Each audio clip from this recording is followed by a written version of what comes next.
unless my last name meant something. So I began to understand that it was an audacious thing to do, to show up because you prepared and you bring your A game. And as I begin to wind down this conversation, I want to challenge the graduates here at Cleveland Early College High School.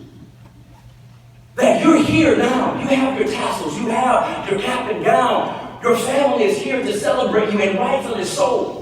But depending on what you're going to do in the next station of your life, I'm telling you, you need to be audacious enough to prepare, show up, and bring your A game. That whether you're going to college, the military, whether you're going into the workforce, whatever your next step is, whatever it is, you need to what? Prepare for it, show up for it, and bring your A game. That means you leave it all on the field. You don't bring your C game expecting an A outcome.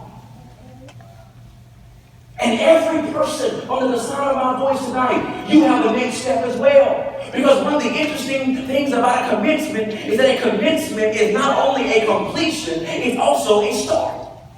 It's one of the few words in our English language that actually has a double meaning. It means something is ending and something else is starting.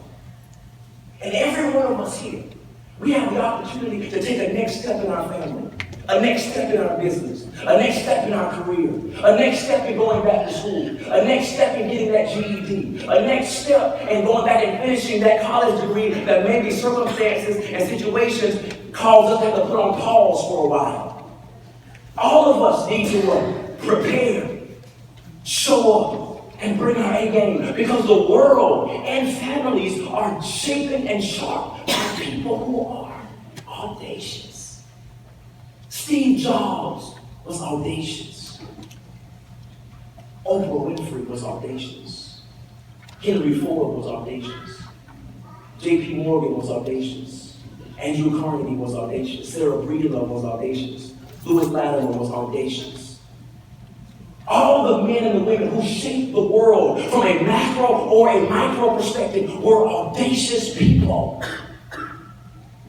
So guess what? You may not create the next technological device that changes the world, but you can be audacious enough to do something in your life that changes your family, that changes your community, that changes your state, or that changes your nation.